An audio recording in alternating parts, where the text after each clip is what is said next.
Hey everyone, welcome back to Food Prep Inc. Today we're going to be preparing this Costco Kirkland signature mac and cheese. We've got everything that we need assembled here. You're of course going to need your mac and cheese, a food thermometer, a baking sheet, or if you don't have that, just a few pieces of foil so that you've got something that you can bring this out of the oven with, and a piece of foil to put on top. So first thing you need to do is preheat your oven to 400 degrees Fahrenheit. Then we're going to go ahead and take off our clear top and we're going to put foil over the top of it.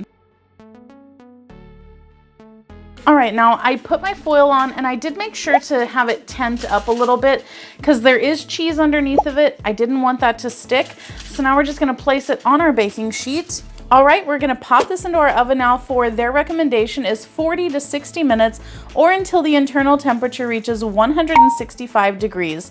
So I'm gonna do that and come back and let you know exactly how long it took in my oven.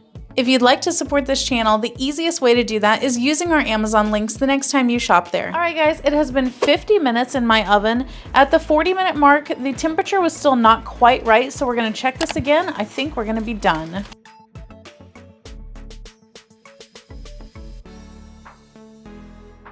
All right, we've checked in a few different areas and we are consistently above 165 degrees. So here is our completed Costco Kirkland signature mac and cheese. If you guys would like to know how this tastes, definitely check out our other channel, 5 Minute Eats, where we're gonna give you a full review and let you know if we would purchase this again or not. But in the meantime, don't forget to hit that subscribe button and we'll catch you next time. Bye. All right guys, that's the video. If you like what we're doing here, definitely check out our other channel, 5 Minute Eats, and don't forget to give us a like and subscribe.